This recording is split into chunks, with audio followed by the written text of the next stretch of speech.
Let me be brutally direct with you right now, because nobody else on the internet is going to tell you this straight.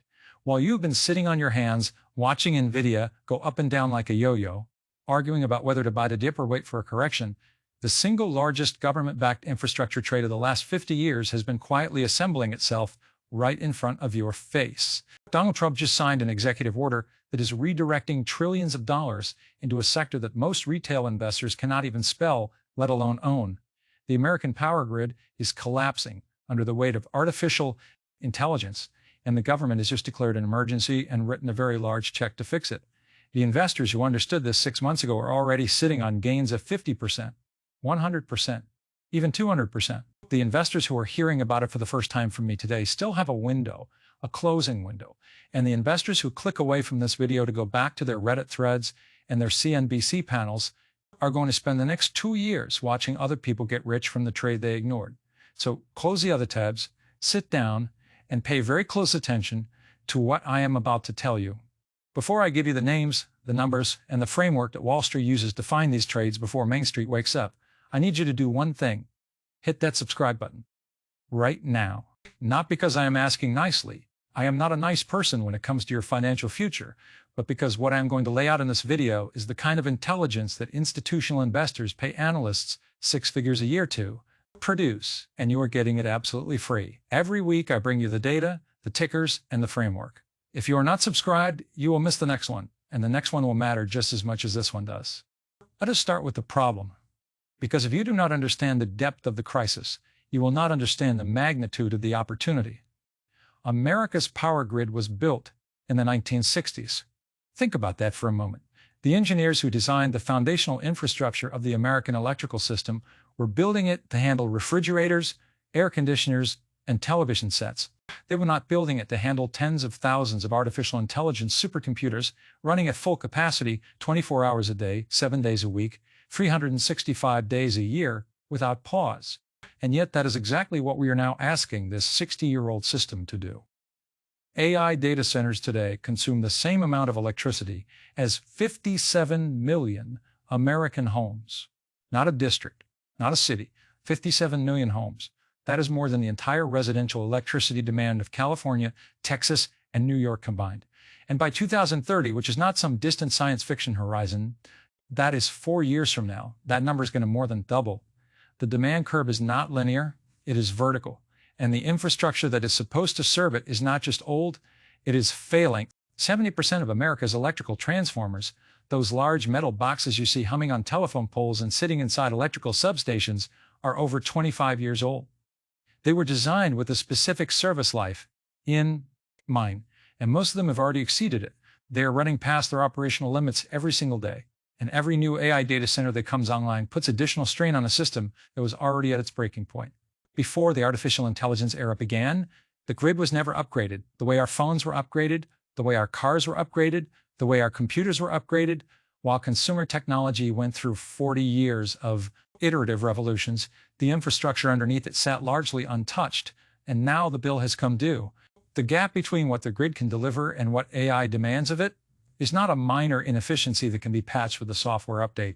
It is a structural, physical, material crisis that requires an enormous amount of capital, an enormous amount of skilled labor, and an enormous amount of specialized equipment to address that crisis. Is your opportunity, and I am going to show you exactly how to position yourself inside it. Now let us talk about what the government just did, because this is where the financial opportunity moves from interesting to urgent. Donald Trump signed an executive order called Strengthening United States Grid Reliability and Security. Most people read the headline, formed an opinion based on their politics, and moved on. That is exactly the wrong response, because this order is not a political document. It is a capital allocation document. It is the government telling you, with the full weight of federal authority and federal spending behind it, where the money is going. The order gives the Department of Energy emergency authority to prevent grid failures by forcing utilities to keep power plants running, even if those plants were previously scheduled for retirement. Coal plants that were supposed to go offline in the next 2 years are staying open. Gas-fired power plants that were winding down operations are being kept in service. Why? Because data centers cannot run on intermittent power. Solar panels go dark at night. wind turbine stops spinning when the air is still or when it is blowing too hard. AI does not get to take a break because the weather is not cooperating. The government understands this, and they have made the hard, unpopular decision to prioritize energy reliability over energy optics. More importantly, the order fast-tracks what are called power purchase agreements for the military and other critical government facilities. A power purchase agreement is, in the simplest possible terms, a long-term guaranteed government contract for electricity. We are talking about 10, 15, and 20-year agreements where the federal government commits to buying power at a fixed price from specific suppliers.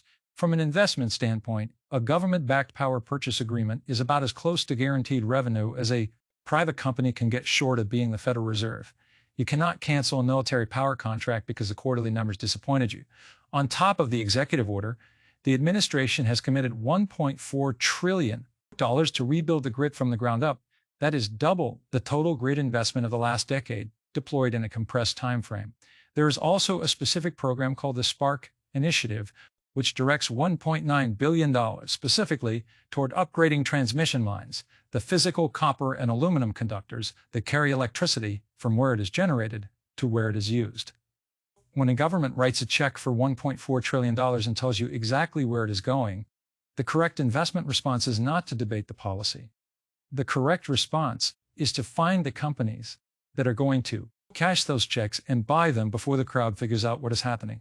So who exactly is cashing those checks?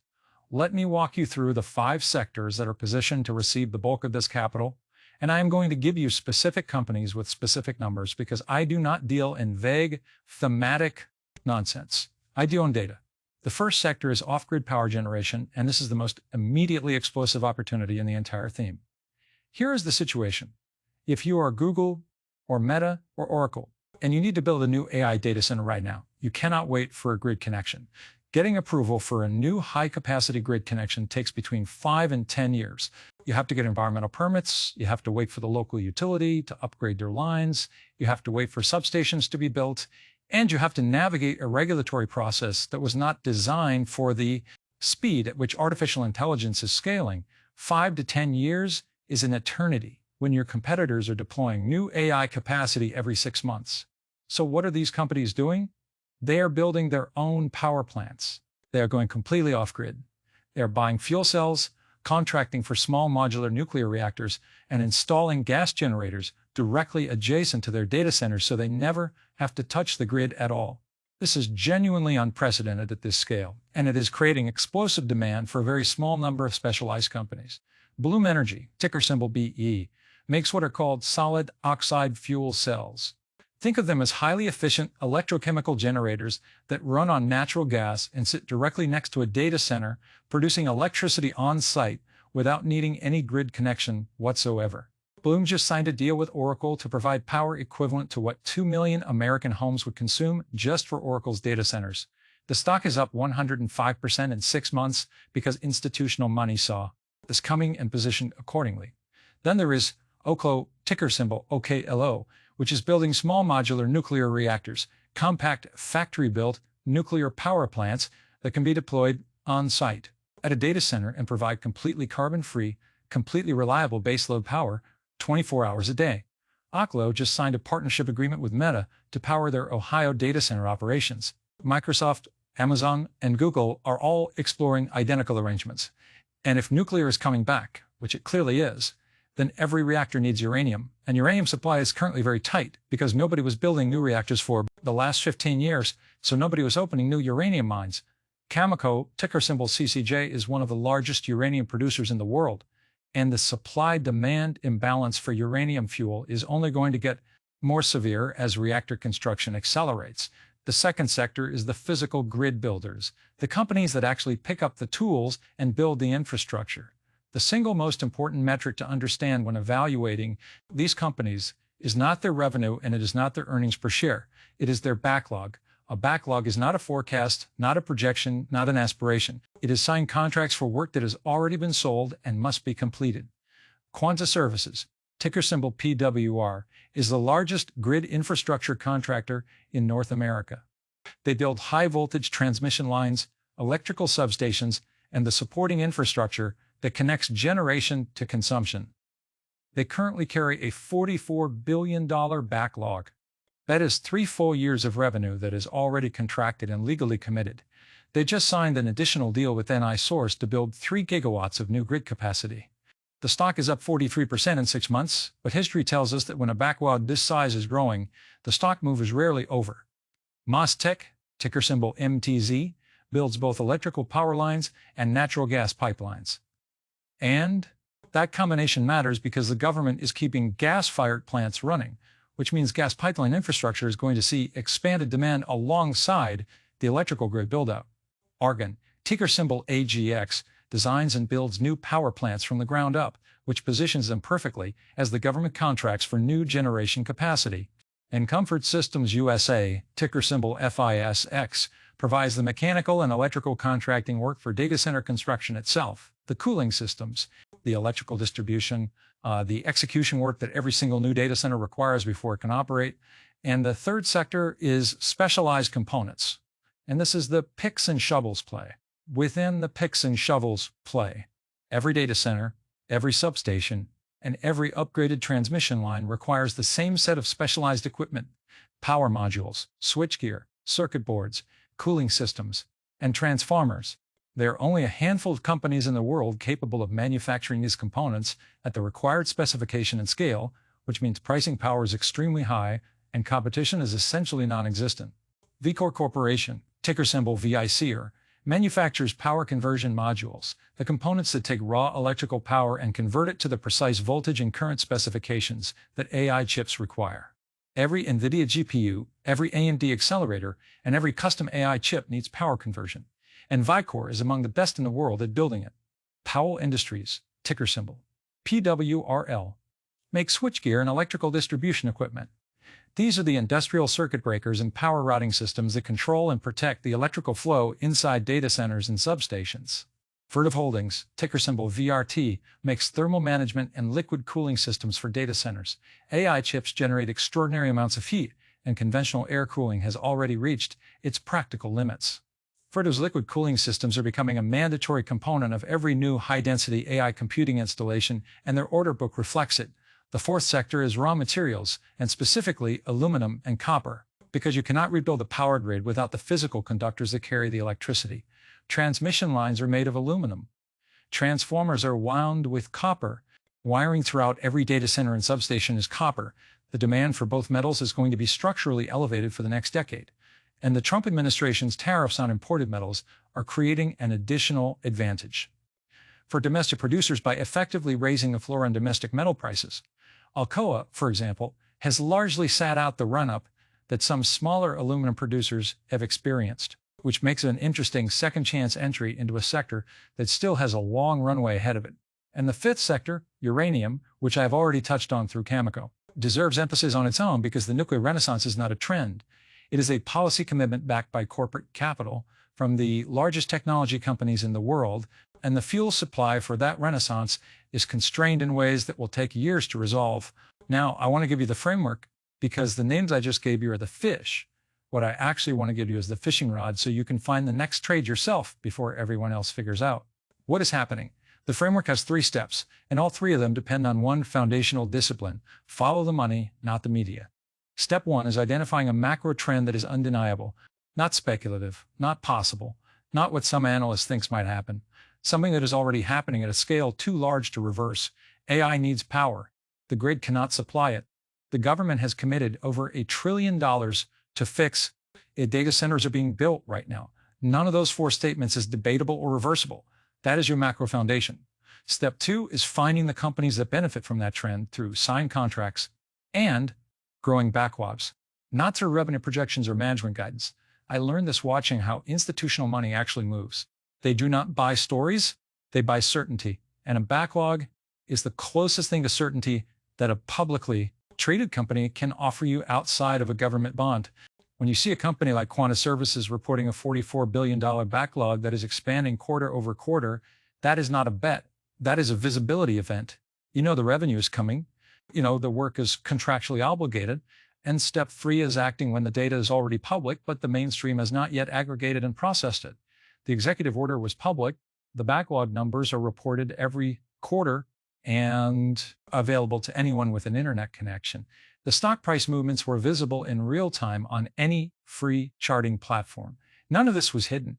The difference between the investors who made 100% returns and the investors who are learning about this opportunity today is not access to secret information. It is the discipline to watch financial data instead of financial media and to act on what the numbers say rather than waiting for a commentator to tell you it is safe to move. Now, I'm going to give you something that most financial content creators will not give you because they are too afraid of scaring away their audience. The cold, hard truth about what can go wrong here. This is not a guaranteed trade. Nothing in markets is guaranteed, and anyone who tells you otherwise is selling you something you should not be buying. Policy risk is real.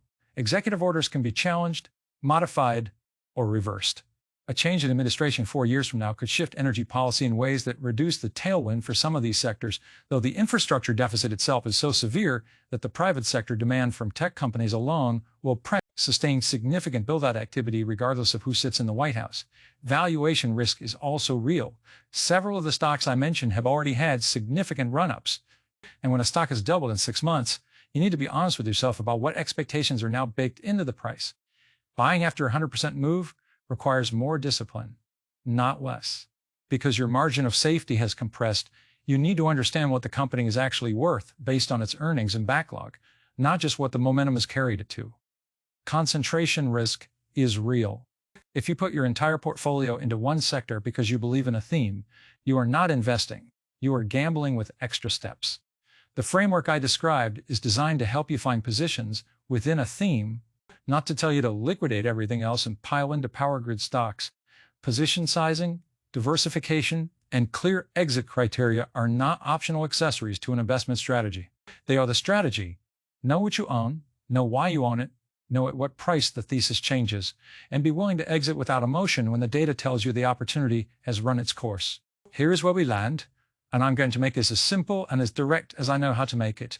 You just spent 25 minutes receiving a briefing on the single largest government-backed infrastructure investment cycle in modern American history. You now know which sectors are receiving the capital, which companies have the signed backlogs that prove the money is flowing, and which framework to use to find the next version of this trade before the crowd catches on. What you do with that information in the next 48 hours is going to tell you something important about yourself as an investor. You can close this video, think that was interesting, and go back to doing exactly what you were doing before. Watching indexes move 3% while other sectors move 150%. Or you can treat this as the intelligence briefing it is. Do your own research on the companies I mentioned starting tonight and begin building a position with a sizing approach that reflects your own risk tolerance and financial situation. There is no middle option. Investors who thrive in environments like this one are not smarter than you. They are not luckier than you. They are more disciplined than you, and they start earlier than you. The window on this trade is not closed, but it is not standing wide open the way it was 6 months ago either. Every week that passes is a week where more institutional capital has already been deployed, and more of the easy return has already been captured. If this video gave you clarity, subscribe right now so you do not miss the next one. Share it with someone in your life who needs to hear it, and start doing your homework tonight because the market does not wait for you to feel comfortable, and neither does your financial future.